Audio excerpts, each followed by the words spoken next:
Hey everyone, my name is Michael Cox and welcome to the Heartwork Podcast.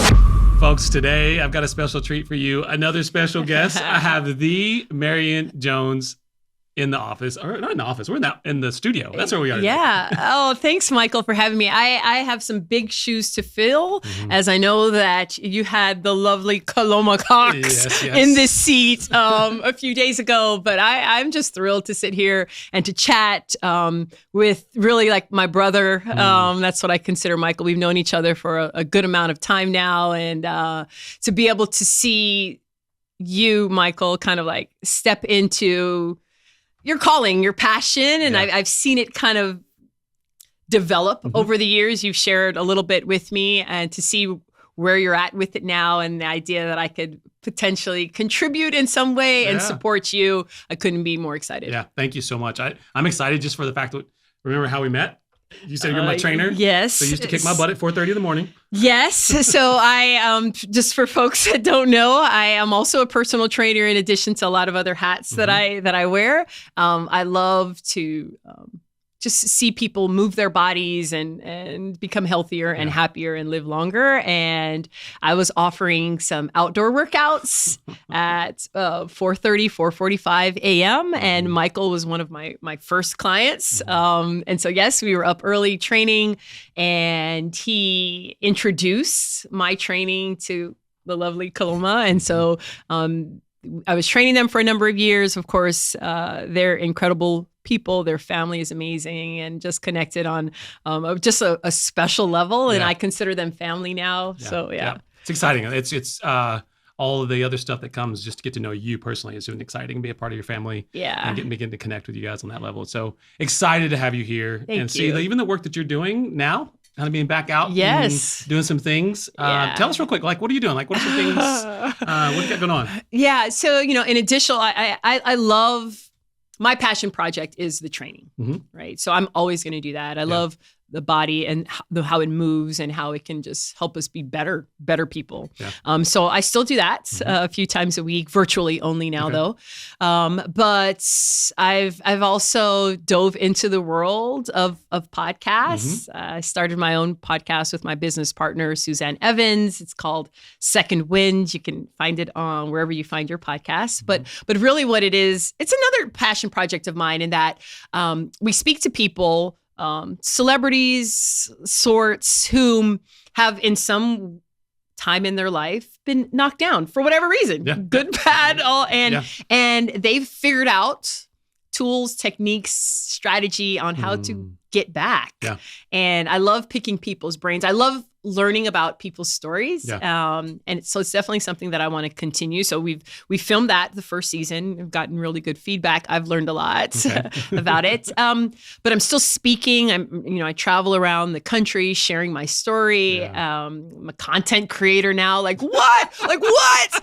I remember, I'm going to be 50 this year. Our birthday's really close. Yes. We're stepping into a whole new season of life. And so when I joke about like content creator, it's a running joke because that's not who we are. Right. But the idea that I can share what I do, who I am, with the hopes that one person, two people, however many, can potentially hear something that I share and say, I feel the same way. How did she deal with it? Whether it's the ups and downs of my career, my life, my family, and people want to hear it. And the idea that it could be profitable is just a bonus, right? And that blows my mind. And it shouldn't, because if you know, like, there are universities that have majors when it comes to that stuff now. So I guess it's legitimate stuff. I don't have to whisper. I don't have to whisper. And just a lot of different hats. I've partnered with my business partner and Suzanne Evans, and we have this driven performance whereby we bring together entrepreneurs who need help in expanding their business. Okay. And I believe that if the body is good and healthy, it could help in every area of your life. Yeah. And so there's a driven performance part of it whereby these entrepreneurs sign up for this program and they get business coaching from my highly successful business partner in Suzanne Evans. And they have to come and see me twice a week. Wow. And so pulling all of it together. It's amazing. Yeah. The mind, the body, the belief system. And in addition to that, we've added on a new program. We call it the Beyond series. Okay. So these are really high level clients who want an experience that is going to truly be life transformative. Yeah. The first year we did what's called Beyond Try. Okay. So I put together a group of entrepreneurs. Most of them had never done a triathlon, including myself. I remember this. Because the idea of doing something so out of your comfort zone, like it has to impact your life in some way. Yes. And the idea of a triathlon whereby you have to balance really it's 4 disciplines. Of course, you have the bike, the swim, and the run, but the nutrition part of it is a whole other part of it. And then a fifth one really is to balance it all. Like you just coming to see me for an hour and you have to do that early in the morning because your day is so complicated. Imagine having to juggle a 2-hour training session for cycling and swim, fit that into your day, Michael, right? And so we have now we've completed the Beyond Try series, and now it's Beyond Summit. So we have put together a group of entrepreneurs, and in May of 2026 we're hiking Machu Picchu. And we're starting officially training next month. Okay. And so it is a thing. Wow. So, I shared with you that Adele and I traveled up to Alberta last week and we did a few hikes and we were very humbled and like I'm fairly fit. Yeah. Adele's fairly fit. And we said to ourselves, I am grateful that our Machu Picchu expedition is not next month. Right. It's a whole we got some work level, to literally. do. So that just gives you a little idea of the many different things I'm doing. I shared with you like TED Talk stuff, and I have an interest in really honing in on my message. And it evolves, right? So for the past year and a half, past 2 years, the message was like, come back. And how do you do that when you get knocked down? So the idea of like comeback has been the message.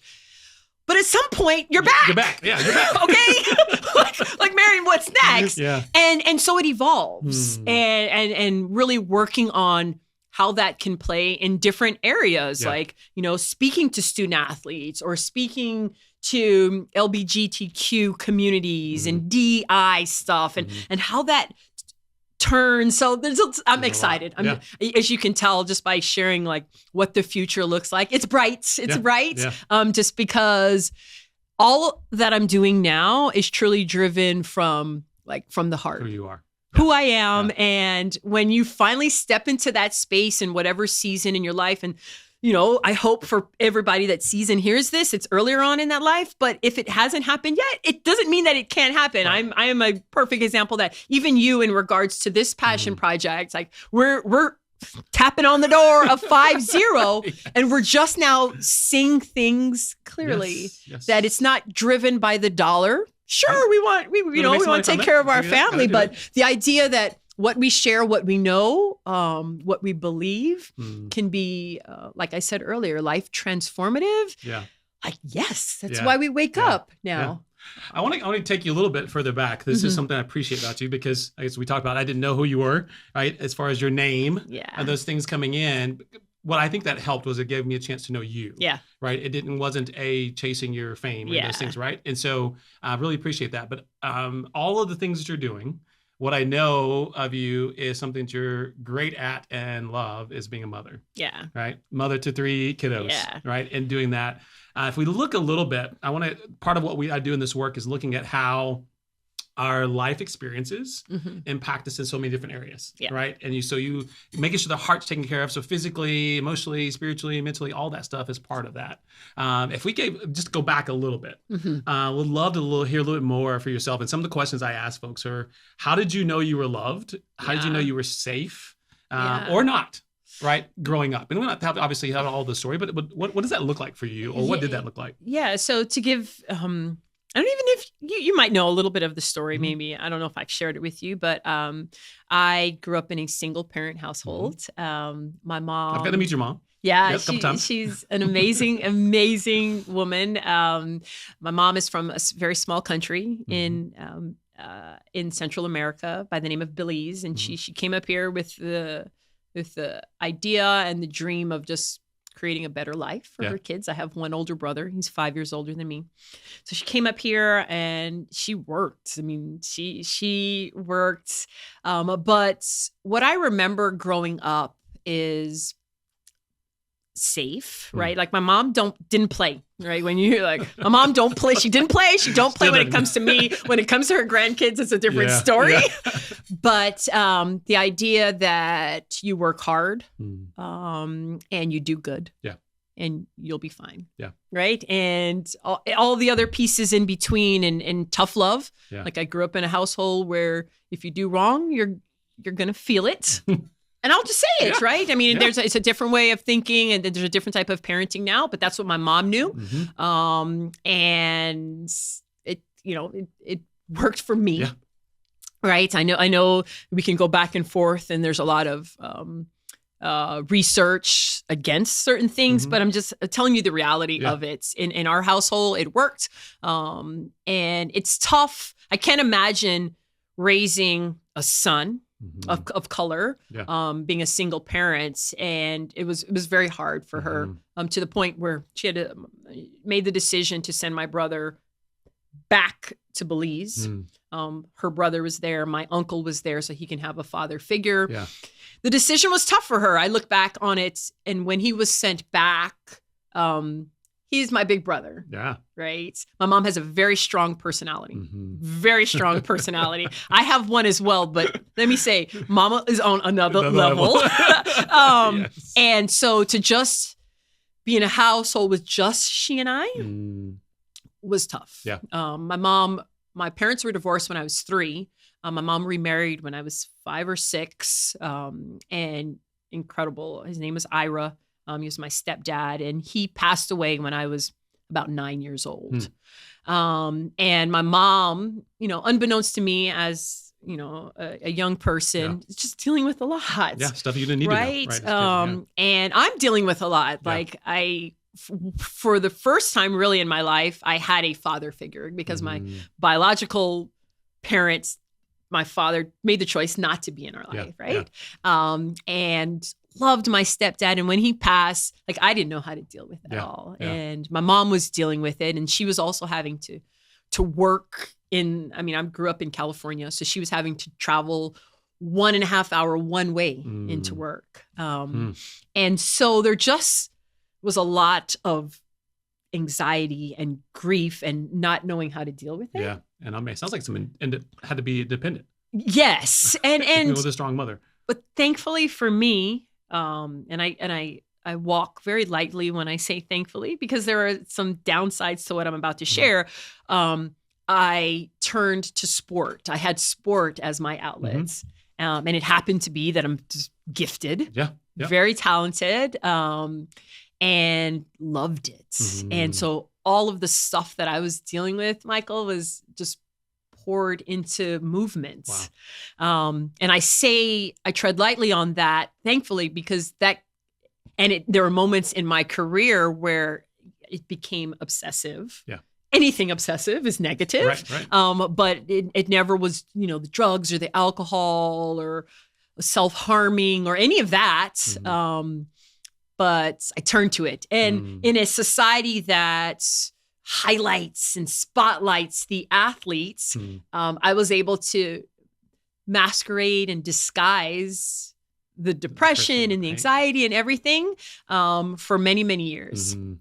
But as you know very well, that stuff doesn't just disappear, right? You have to deal with it, and it manifests in lots of different ways. And in my world, it manifests in just poor decisions when it came to relationships, and searching for a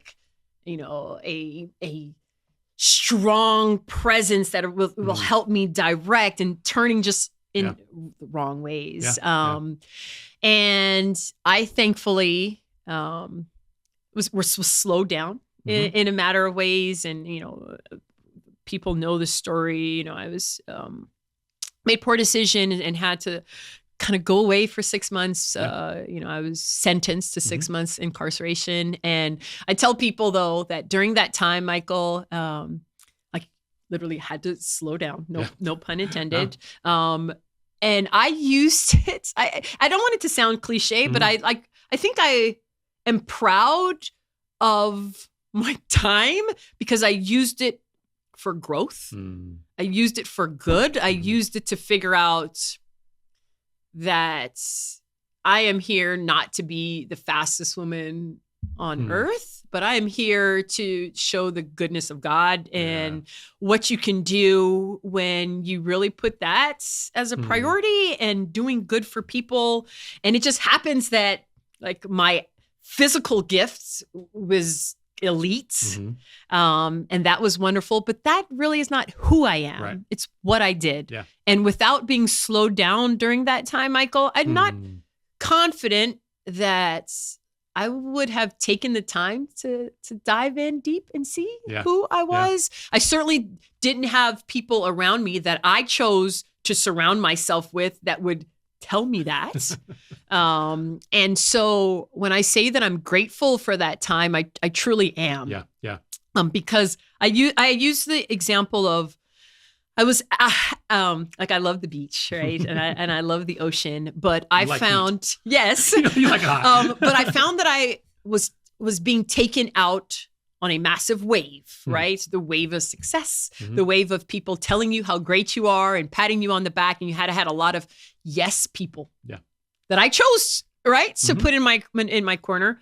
But when that happens and you continue to get taken out in this wave, like you realize there's nothing for you to stand on, right? Like you're just kind of swimming. And as we know, there are great swimmers, but at some point you gotta come back. And my being brought back into the shore was me being slowed down, reconnecting with the people that I know would tell it to me straight. Like, Marion, what are you doing?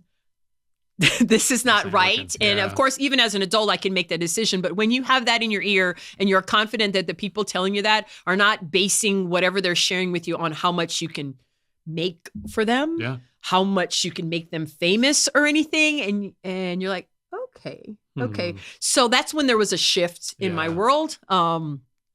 At around that same time, I had my first son. Monty was born in 2003. And this was in the midst of all of the chaos in my life. And you realize that, or at least I did, but generally I think people realize when you have kids that every decision that you make, good or bad, can and will affect them. Everything that you say.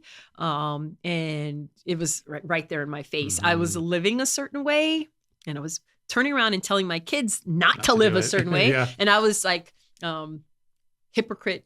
It's like the biggest hypocrite. And that's hard for me.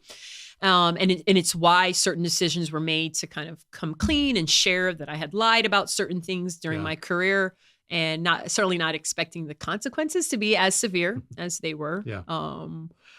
But the idea that I can tell my kids, and now of course there's 3 and they're almost grown, that they can follow the timeline of my life and my career. I don't think they have yet, but at some points when they become real adults, and they're interested, they will see, okay, mom, was great, did this, some poor choices were made, severe consequences, but she didn't stay in that space. It was a conscious decision. And they can, pinpoint when that decision was made. And it happened to be around the time that they entered this world. And my hope, right? And people ask me like, all these questions, but my hope is that they understand. And that I would be most proud, Michael, to see that. Yeah. Where do you find, what we know is that we oftentimes repeat patterns, right? And with all of what your mother did to help you, built great discipline in many areas for your life. When you think about being a parent, right, and the 3, what are those things that you find that are, hey, I think I'm establishing a healthy environment for my kids to know who they are. So love says who my identity is. Yeah. And they know it's safe. So kind of a twofold question. Where do you find like, I'm pretty proud I did this, but also where are those areas you're like, because we have them, right? Yeah. We're parents, we're real. It's honest, right? To be able to say, I kind of could have done this a little different. Let me tell you, when particularly when the kids were younger, but now I see it even more so that they are older, when they would go to other people's homes and I'm not there. And I would get feedback that they're good, that they treat the other kids well, that they stand up when somebody is treating something wrong. Like when you get feedback when you're not around and they're still doing right and good. Yes. Big right? breath. Yes. Like even though, and you know this, like even when they're in my space, it's a safe space for them. So they're themselves, right? Right. Good, bad, and all of it. But they know that when they're out of that space, that they're still doing right. It, to me, all along, that has been the biggest, like, okay. Yeah, that's good. Because there are so many moments when you're parenting and you know, my youngest two, I divorced their father. And so it's a split household. And so the decision about that and if that's the right one and how that is going to impact their lives is a scary one. And but again, the confirmation that we're doing something right makes you breathe. And then there are other moments, right? And let's get to the latter part of your question where you just don't know. You just don't. I think one of the hardest times for me, Michael, was embracing the teenage years, right? Like, you know, on a personal level, how I've struggled with parenting a teenager and understanding how the brain works and learning about that and stepping into this space that it is okay to share outside of the home. Because I talk a lot about this, like, with social media and with different people that I have the honor of being interviewed by and with. You know, we're from a culture naturally where you better not share anything. Yeah, it's like, keep it on. That's how it is. And although we have stepped into, you know, Gen X, we're different. We've studied, we know the importance of dealing with mental health. There is something still inside of us whereby it's like a fine line, right? Like, okay, I better talk to somebody or else. It's just going south, right? But when it comes to your kids and identifying, I don't care who knows. I want my kid to be healthy. Yeah. I know that they need some help, and like embracing that part of it has been a challenge. Especially when, you know, kids, it's even, you know, it's getting, I think, more acceptable, but it's still a thing. Right? It's still a thing to say, like, Mom, I'm not okay, right? Or Mom, I don't know what it is, but I don't necessarily feel comfortable talking to you. I need to talk to somebody. And navigating that with your kid, and I'll even take it a step further and saying navigating that with your kids who happen to be kids of color. That is tough. It is. And I think it's for lack of a better word, under talked about in the community, whereby, yes, you know, mental health is important. You know, you talk to your kids, but there is I think, Michael, a different approach to it when it comes to kids of color, because it's a natural ingrained thing from grandparents and uncles and aunts that you don't do it. You don't go there. Right? Even if your parent is knowledgeable, educated, the importance of it, because they're part of a village where everybody in this village, especially if you have grandparents that are still alive or great grandparents who lived through certain things that we could never even fathom. Right. And they knew they better not say anything to anybody. Right. We don't even have to go there. Our kids, we also don't want them to live in a bubble. right? And so you want them to have relationships with other parts of the family and other parts of the community. But when they live in a community where not everybody understands the importance of dealing with your mental health, it's tough. And I think you're hitting on a point that I think is so important is what's happening with us as the parent, right? Because a lot of that is we start thinking about what's passed on. What I mean, what's generational is not that what our parents, grandparents, or those before them wasn't legitimate, right? And there were legitimate reasons for not being able to go outside of family, right? Unfortunately, we continue to pass that on. And so, and even in subtle ways, right? Right? It's just like I'm not going to do it, but I'm going to tell you to do it, right? Or like don't do it, right? That's just all it kind of goes back and forth. Can't tell everybody. Not everybody. This one person, right? And this is how you tell them. So you give them the script, right? Right. And what I see in that, right, is that sense of oftentimes it's more about the parent than it is the child. I see that huge with our kids, the ages, your youngest and my middle are the same age. And I see this sense of community and connection and openness that's like a little foreign. Yeah. And you're also like, at least for me, I'm kind of like, right. What do you do with that? Yes. and there's no blueprints. I think there's more of a blueprint when it comes to not necessarily people who look like us. It's the same conversation, and not to just get off on a whole other tangent, but the whole idea of menopause, right? And women of color and menopause, and that there's so much study out there, right? And maybe I'm throwing out fighting words right now, but I'm up for a fight now. I'm 50. We can fight. We all know you recently fought on TV. Yes. But this whole idea that the massive amount of research generally, right, is for one demographic. Right? And where do we find specifics on how to raise like our babies? And there's approach to it that is healthy, that is potentially slightly different than the mainstream. And where do we look for that? And so I'm grateful to have you come into my life. I don't know where I'm talking maybe almost 8 years ago now.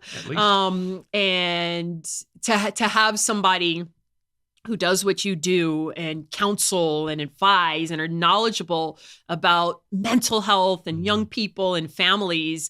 And not everybody has that. And I'm saddened that there are so many families and single mothers and women of color who are doing their best to parents in a space that is not inviting and supportive. Yeah, it's going to be tough. When you think about future, you're not far from empty nest. Yeah. Right? Oh, what in the world? I hate to say it, but you're not far. And neither am I. We're not far from that. But if you think future, right? Obviously, we do the best we can with what we have. And I had a colleague once say to me that though we do the best we can with what we have, or we say that about our parents, which is true. But the caveat that this colleague gave me was, but yet we can learn. And so it's up to us to decide, are we going to learn? Are we going to do something different? And so, because as we close out, what would you say is your hope for the generation beyond you? So your kids, and hopefully, if it's allowed, grandkids. What is the hope for them based upon your own journey and what you've been through, what your kids have been through with you, and now that they go on to build their own legacies? What is your hope for them? Well, before I dive into that, I hate that this is the end of our conversation because this certainly, you'll have to bring me back. For sure. And we'll talk. I would love to say, Michael, that the future looks bright, right? Like, but my hope is that my kids understand and are able to discern right and wrong. And that they put their mental health at the forefront of every decision they make, whether it comes to career or relationships or whatever that is. And they have received from me and my village enough support growing up that it's okay to be all things human. and, all things human, sad, mad, scared, anxious. Yeah. It's okay. Yeah. And that there are tools out there to help them. I think that would be my hope for like not only my kids, but like the next generation to put themselves as a priority. Yeah. And I think if they do that, the decisions that they make in life, which affects everybody else, will just be bleed into everything positive, which will affect leaders in our country and in our world, politicians and the decisions they make. You would hope that would be the forefront, and then life is good. So yeah, that's good. No, I think you're hitting right on it. We obviously want our kids, we want them to be healthy, successful, all those things. But the reason why this is even called the heart work is to be able to establish for them a chance to exactly what you're saying is let's figure out how you make sure you're good. Yep. How can we help you? And when you're not, how do we help you to discover that? And for me, I think that when they're good, success will happen. Right. So I absolutely am. I'm so passionate about that. Yes. If you're good, success and success, the issue, whatever that is, right? And it's different for everybody. And that is really the goal. Your heart, your body, your physical, your brain, it all works in a beautiful unison. And once you've figured it out, no matter how old you are, you will see success. And success when you're 20 looks a lot different than when you're 50 or beyond. Yeah, so. That's good. Well, I'm with you. I hate that we got to end, but thank you so much for coming on. Yeah, but he's promised that I'll be back. Yes, we're going to bring her back. It is going to happen. And so I really do appreciate that. Appreciate your transparency and just being real. So I know you are. Yeah. And I really do appreciate that. Yeah, so you're welcome. Thanks, folks, for tuning in. We really do appreciate it to tuning in. So go to all your socials, share, like, subscribe, all the stuff that you're supposed to do. Please do that for us. And check us out next time on the Heart Work Podcast. Special treat. My kids are coming on. Yay. So we'll see you then. Awesome. Thanks.